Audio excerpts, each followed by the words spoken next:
Hello and welcome to this edition of Kitchen Conversations. My name is John Huff and I'm the sous chef here at the Georgia Club, and today I'm going to be demonstrating how to make homemade risotto. And then on the table we have a list of the ingredients that you guys will need to have in order to make risotto.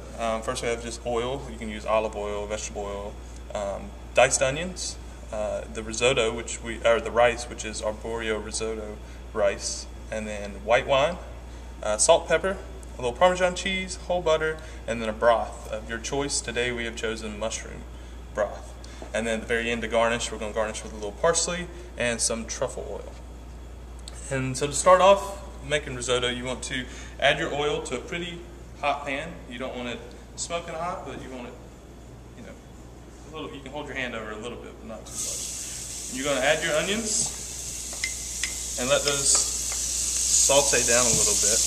You can add a little pinch of salt to kind of help release some of the liquid in the onions. And the thing about risotto is it's a great dish. It's a traditional Italian dish, native to, it's served all over Italy, but it's mainly in northern Italy where there's a lot of rice paddies and that sort of thing in northern Italy. But it's a great dish, but it is a very hands-on dish. It's not very labor intensive, but you have to keep your eye on it and kind of constantly monitor it.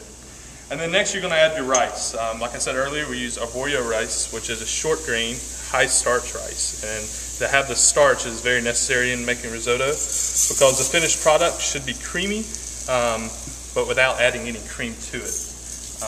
And the way you accomplish this is you will constantly stir the rice and it will release some of the starch and it will make a nice smooth texture without adding any cream to it at all. Actually, right here.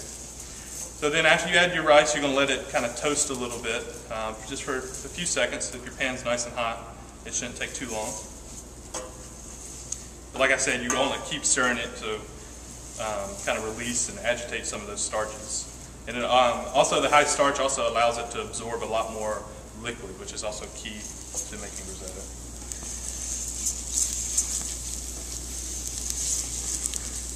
And once you kind of get a little color on the rice, it starts to turn it kind of turns from white to a little pale yellow, then you know you're ready to add your wine.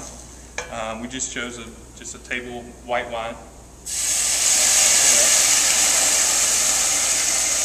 You want to add just enough liquid to kind of cover the rice in the bottom of the pan.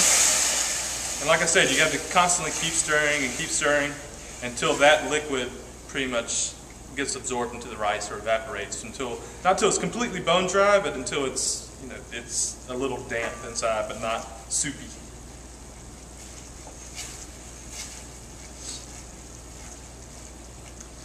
When you become a chef, so many people ask you what is your favorite dishes to cook or what you like to cook at home, and my answer is always traditional Italian food, not just pastas with red sauce and that sort of thing that you would get at Olive Garden, but I like more of the traditional food that they've been cooking for hundreds of years, and everything has a story to it, and that's always been my favorite thing to cook. So if you want to take a look, and it's like I said before, it's not bone dry, but it's almost like wet sand, I guess is a good way to put it.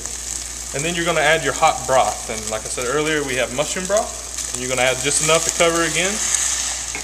And you want to use hot broth. You don't want to start out cold, because it kind of defeats the purpose of bringing everything up to temperature, then adding cold broth, and it just drops the temperature of everything, slows down the cooking process, and it doesn't allow it to cook as evenly. And so basically, that's the steps that you'll take, and you'll keep repeating those steps until the risotto is done. Once the liquid gets evaporated, then you'll add a little bit more to cover and make it kind of soupy again, and let it reduce again until it kind of becomes wet sand. And there's really no set amount of time. It depends on how hot your pan is, how much rice you're cooking. But the end product should be what they call al dente, which is to the tooth. So it's done, but it still has a little bite to it. But the key thing to making risotto is not to add too much liquid and to constantly stir. I mean, stir until your arm feels like it's going to fall off. So once again, it's starting to evaporate again, getting to the point where I can add a little bit more liquid. And then you just add a little bit more, once again. And you just keep repeating this process over and over again until the finished product, which I will show you in a moment. All right, so we're back again, and I guess about 5-6 minutes have elapsed, and we have constantly been stirring and adding liquid, and we've covered it about 5 or 6 more times. Like I said, it's all depending on how hot your pan is and how much rice you're cooking. But we're getting to the point where it's almost finished. We're still stirring, and to finish it off, the best way to finish it off is to go ahead and cut your pan off once it gets to a point where it's kind of wavy and still fluid. You're going to cut it off, and then I have some Parmesan cheese that we're going to grate into it.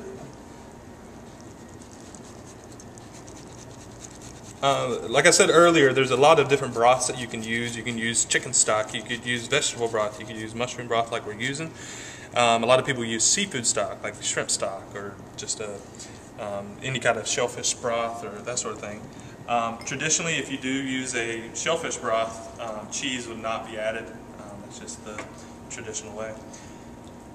And the last thing we'll add is a little whole butter, kind of give it a little bit of richness. No cream was added, and it's very, like you can see, it's very creamy and very fluid.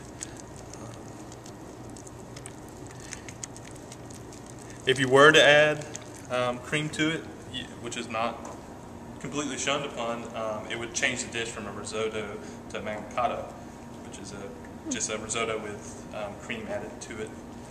And then finally we'll add a little parsley to give it a little earthiness and a little color. And risotto traditionally is served in Italy as a first course, a primero, but it's also served as a starch, as a side, like we do at the restaurant. Here at the Georgia Club, we use it as a choice for a starch. And you would just spoon it right on it. And like I said earlier, the traditional way in Italy is on a flat plate like this to kind of let it do its thing on the plate. You don't really serve it in a bowl.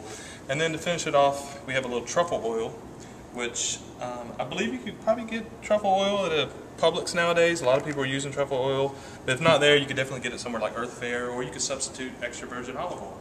So here's our mushroom risotto that we serve here at the Georgia Club, and we look forward to having you guys out. Call the clubhouse and make a reservation, and we'll see you then. Thank you.